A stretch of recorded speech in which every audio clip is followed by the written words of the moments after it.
Qu'en est-il du groupe? De grandes chances pour que Gabi Moscardo ne soit pas de la partie. Il s'est blessé lors de la finale et on a encore un entraînement aujourd'hui, mais C'est la musculaire? tendance, Musculaire? non, c'est l'entorse. La tendance est qu'il soit absent. Entorse à la cheville ou Oui, à la cheville. Et pour le reste? Pour le reste, les mêmes blessés de longue date et les joueurs qui étaient opérationnels au Stade de France, mis à part Gabi, seront là. Quel est l'état général de Ito? Il est sorti à la mi-temps, c'était parce qu'il était un peu à la mi-temps, je crois. Oui. Oui. Parce qu'il était un peu court, il n'avait pas joué ces derniers temps. Il y a encore des séquelles de sa blessure. Oui, bon, il va de mieux en mieux, mais il nous fallait être prudent avec lui. On avait dit qu'on protégerait les joueurs qui sont pas totalement aptes ou à 100%, donc c'est un joueur important, il en faisait partie, donc on l'a protégé. Quel est l'état d'esprit général avant d'aborder ce match? Est-ce que les joueurs ont conscience de l'enjeu, des conséquences qu'une descente en Ligue 2 pourra avoir sur le club, les salariés du club, le statut du club? Est-ce qu'il y a une prise de conscience générale? Et est-ce que vous faites aussi passer les messages avec les cadres sur ça? On fait passer ces messages-là pour les alerter, mais aussi on essaie de leur faire comprendre qu'il y aura des conséquences pour leur carrière. Parce que même s'ils veulent penser au club, aux salariés, à l'académie, ils pensent aussi à eux et je pense qu'un scénario de descente leur ferait mal également et ils ne le souhaitent pas. Mais ça fait longtemps qu'ils savent quelles peuvent être les conséquences d'une descente. Il faut juste maintenant qu'ils fassent en sorte de l'éviter. Qu'on fasse en sorte de l'éviter tous ensemble. Ils sont prêts pour ça, tu penses? Oui, ils sont prêts, ils l'étaient encore hier. Il y a un entraînement tout à l'heure, on va faire en sorte qu'ils le soient encore plus. Qu'est-ce que tu peux nous dire sur l'information que nos collègues ici présents à gauche ont sorti par rapport à Yannick Noah, l'intervention de Yannick Noah auprès du groupe, façon, si j'ai bien compris, ça me parle évidemment PSG 96. Qu'en est-il exactement? Il est venu rendre visite, je pense, à Yann Comboiré, parce qu'il le connaît. Et il en a profité pour venir nous saluer. Forcément, on le reconnaît. Même les plus jeunes savent qui est Yannick Noah. Donc, il était au club hier. Je pense qu'il a aussi visité les installations. Il a salué tout le monde et voilà. Pas plus. Il n'y a pas eu de prise de parole. Ah bah si, il s'est présenté. Ouais. Il a parlé un peu voilà, de lui pour les plus jeunes qui ne le connaissaient pas. Mais il n'est pas venu pour essayer de mettre d'avoir une approche mentale avec les joueurs. Pas du tout. La visite était prévue comme ça, quoi. Ah mais il y a quand même un staff. Oui, non, mais. Mais il y a quand même un staff qui est en place. Sinon, je serais peut-être pas à la conférence de presse. C'est sur le Grande Touche demain soir. Mais l'information, elle est laquelle? Celle qui est sortie dans l'Union aujourd'hui, comme quoi j'ai pas lu l'Union. groupe depuis mardi soir, et qu'il y sera jusqu'à, si j'ai bien compris, aujourd'hui et demain. Au chevet du groupe. Voilà, c'est ce que vous avez écrit. Hein. D'accord. Parce que dans le créneau, moi je me dédouaner. Ok. Le coach, il en a profité pour parler un peu aux joueurs de la situation, donc, comme il avait fait un peu avec Paris ou avec l'équipe de France. Pas du tout. Alors là, c'est le seul à pouvoir répondre parce que je sais pas ce qui. Ah oui, il n'était pas là. Non, quand il s'est présenté, bien sûr que j'étais là. Mais après, les discussions qu'il a pu avoir avec des joueurs, parce que bon, quand il discute avec quelqu'un, je suis pas à côté en train d'écouter ce qu'il se dit. Il n'a pas parlé de la situation Non, il nous a dit qu'il nous encourageait, qu'il nous soutenait, voilà. Et alors, quel fait, tu penses que si on considère que ça s'arrête là, est-ce que ça peut avoir un effet positif? Comment tu le perçois? Je suis très surpris par les questions en fait. Mais j'espère qu'il y aura un effet positif. Est-ce que l'équipe est, j'allais dire, retombée du nuage? Il y a forcément eu, même malgré la défaite, une dépense émotionnelle au Stade de France samedi, les supporters qui étaient là. Est-ce que l'équipe a pu se replonger? Normalement, ils auraient dû être en vacances après ce match. Ils devraient être ailleurs aujourd'hui. Est-ce qu'ils se sont remis en mode championnat? Est-ce que ça a été facile dans la semaine? La coupe était une parenthèse. Une belle parenthèse malgré la fin, qui n'était pas notre avantage, forcément, mais je pense que les joueurs ont profité de cette journée. de ce moment historique pour le club, pour la ville et pour leur carrière.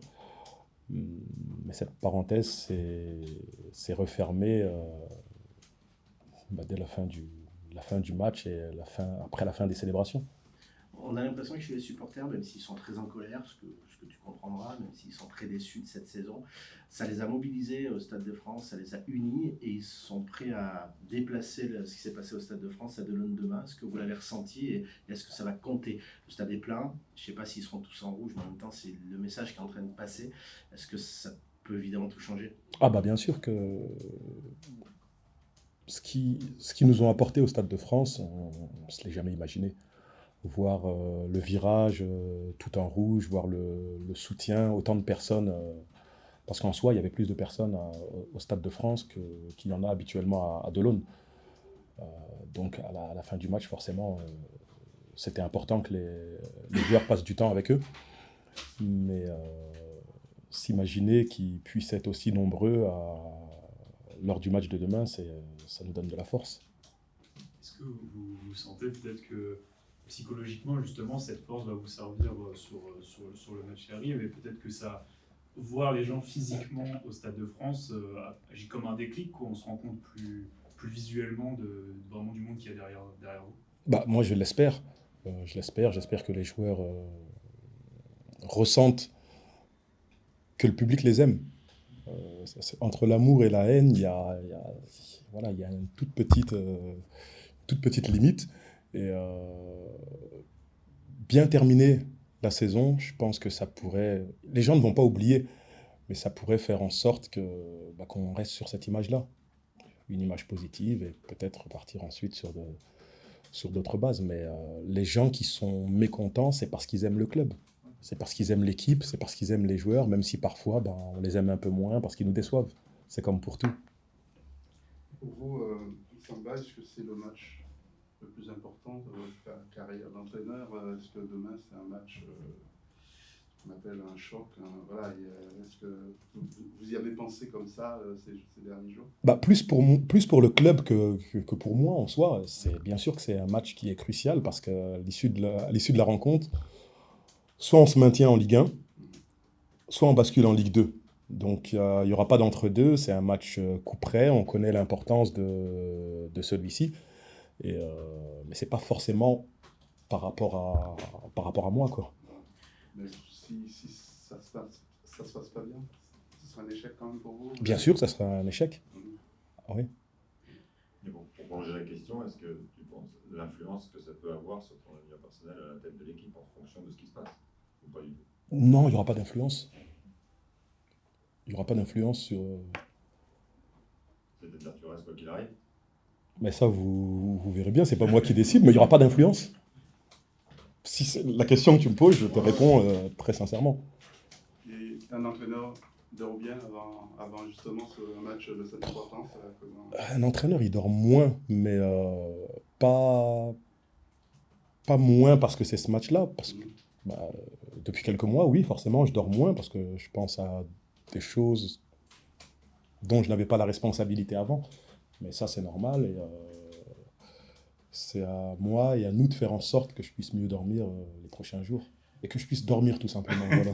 Comment vous approchez ce match Est-ce que vous allez prendre le jeu à votre compte parce que vous êtes chez vous, parce que vous êtes l'équipe de Ligue 1, ou alors on reste un petit peu dans ce qui a marché ces derniers temps? Comment tu penses que ça va se décanter d'entrée? C'est pareil, il n'est pas d'accord avec ce que tu dis. Ça a marché, parce qu'avait marché à un moment. Je pose des questions, ça ne va pas. Non, mais bon, vous verrez demain, tu sais, des fois, tu as des plans et les plans sont contrecarrés. C'est clair qu'on a un plan, on sait qu'il faudra gagner. Oui. Il faudra mettre un but plus que notre adversaire. Il faudra faire en sorte de ne pas encaisser. Mais entre ce qu'on prévoit et ce qui est mis et ce qui est réalisé, il y a parfois des différences. Donc aujourd'hui, je pourrais te dire plein de choses que tu as envie d'entendre et peut-être que demain, on n'arrivera pas à mettre en place ces choses-là. Parce que les intentions, en général, elles sont toujours optimistes, elles sont toujours positives. Mais à la fin, on dit quand même qu'on est mauvais, que notre jeu n'est pas beau à voir. Mais ce n'est pas forcément ce qu'on souhaite. que vous devez gagner, ou aller sur une séance de tir au but. C'est une éventualité à laquelle vous allez vous préparer ou vous êtes préparé. Mais à la fin, il y aura quand même un vainqueur et un vaincu, que ce soit via les tirs au but, que ce soit directement après les 90 minutes. Tu as insisté aussi sur le fait que l'entame du match est capitale, parce que le dernier match à domicile, par exemple, c'était contre Saint-Etienne, qui était un match capital déjà, même s'il est moins capital que celui-là, vous avez complètement raté la première mi-temps. On a tremblé. Voilà, vous avez tremblé. Donc ça va être très important et je suppose que c'est pas faute de l'avoir répété parce que vous avez été prouvé par d'autres entames de match. Là, demain, ça va être particulièrement capital. Même la première mi-temps à Metz aussi, à l'aller, n'était pas non plus exceptionnelle. Voilà, donc est-ce que ça, la façon d'aborder le match et la première mi-temps, d'être tout de suite dedans bien, ça va être. Je mets évidemment le stade de côté parce que l'adversaire, ça sont dessus. Mais à part le PSG, dans les autres premières mi-temps, nous avons quand même tombé. Est-ce que tu as incité beaucoup on va faire en sorte de faire comprendre que le résultat sera déterminé par le début de match, par l'entame de match, peut-être par la première mi-temps. Mais tous les moments d'un match sont importants. C'est vrai que chez nous, particulièrement les débuts, parce qu'on a du mal à renverser un début de match qui n'a pas été réussi. Mais encore une fois, ils ne font pas preuve de mauvaise volonté, ils ne rentrent pas sur le terrain en se disant « bon, c'est pas grave si on commence mal, on reviendra ». Non, ils viennent avec les intentions d'être prêts dès la première minute, d'être compétitifs dès la première minute. Et parfois, on tremble et on s'oublie. Ça viendra du discours, du brief que vous allez faire avant le match. Est-ce que vous y pensez déjà est-ce qu'il y a des leviers que vous allez soulever si ça nous venait... Le cœur, le combat, je sais pas. Oui, ça, je leur réserve la surprise. Mais on essaie de faire en sorte d'avoir des discours différents, de les toucher.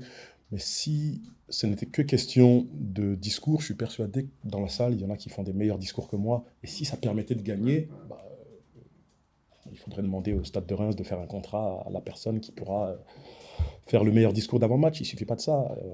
Il y a un moment, l'influence que peut avoir le staff, même l'influence que peut avoir le public, est limitée. Une fois que tu es sur le terrain, bien sûr que c'est plus facile quand tu as des encouragements, bien sûr que si tu as reçu un message impactant avant le match, ça peut t'aider, mais c'est pas ça qui fait gagner les matchs. Ce serait trop bien sinon. Ouais. On va passer à la dernière question. On parle purement football. Vous avez marqué très peu de buts en général et très peu de buts dans le jeu. Le dernier but dans le jeu, je ne sais même pas quand il remonte. Est-ce que ça, c'est vraiment est-ce que c'est un souci parce que souvent on dit, on ne s'inquiète pas qu'on se crée les entraîneurs, souvent ils disent on ne marque pas, mais c'est pas grave parce qu'on se crée des occasions. Vous, sur les derniers matchs, encore une fois, je mets le PSG de côté, on ne peut pas dire que vous avez créé énormément d'occasions. Donc est-ce qu'il y a quand même cette inquiétude-là non seulement vous ne marquez pas peu, mais vous ne créez pas non plus beaucoup d'occasions. Donc est-ce que ça, c'est quand même préoccupant? Ah oui, c'est préoccupant de ne pas avoir plus d'occasions de marquer. Mais encore une fois, les joueurs et les éléments offensifs, c'est pas leur volonté. Ils font leur maximum, avec leur qualité, avec certaines limites aussi. On a testé des joueurs offensifs différents et les mots sont les mêmes. Il est clair que les joueurs qui auraient pu nous aider, pour l'instant, ils ne peuvent pas. Ça sera le cas dans quelques mois, dans quelques semaines pour certains et dans quelques mois. On doit faire avec ceux qui sont là. Et on doit trouver les solutions pour être efficace. Peut-être qu'on ne se créera pas un nombre d'occasions incalculables, mais parfois il n'en faut pas beaucoup si on se montre efficace. Sergio, est-ce qu'il y a une prise de conscience? Est-ce que vous, joueurs, vous êtes conscients de l'importance du match pour vous, joueurs, mais pour tout le club, pour les salariés, pour l'avenir du club? Oui, on est bien conscient que demain c'est une vraie finale, et ça dépend que de nous, notre avenir, l'avenir du club, de nous-mêmes, des supporters. Oui. vous sentez encore soutenu aussi par les supporters? Ils étaient là au Stade de France, mais visiblement, ils seront encore là demain. Oui, oui, oui, toujours on tient à les remercier pour nos supporters malgré les hauts et les bas. Et on va tout essayer tout donner demain pour gagner les matchs. Comment on fait pour gagner un match, pour marquer des buts?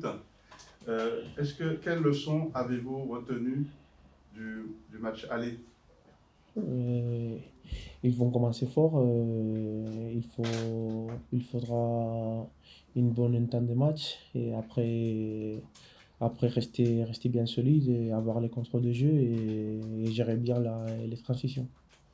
Comment vous vous sentez quelques jours après? Est-ce que c'est l'excitation de la finale de Coupe de France est retombée? Comment vous avez géré ce passage d'une parenthèse à voilà, ce match déterminant qui arrive?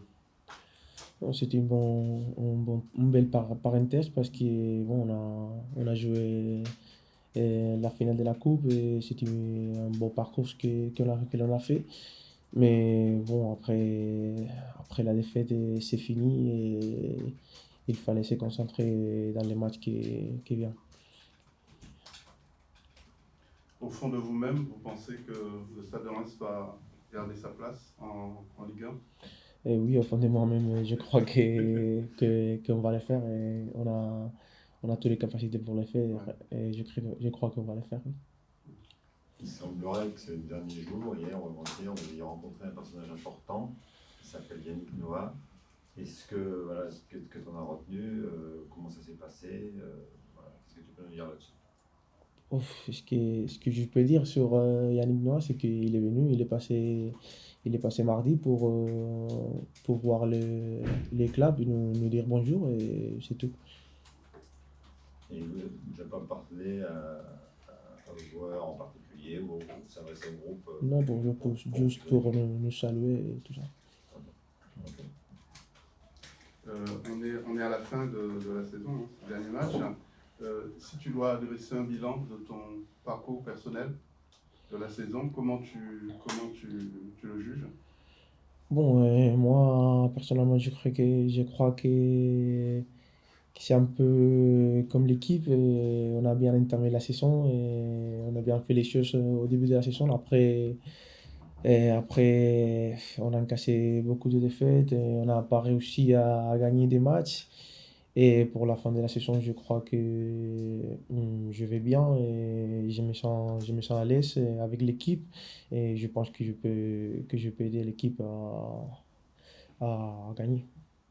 Est-ce que émotionnellement, avant ce match, vous l'abordez différemment, avec plus de pression, peut-être d'angoisse que d'habitude, ou est-ce que vous arrivez à vous mettre en condition pour que ça soit l'abordé comme vous auriez abordé une autre rencontre?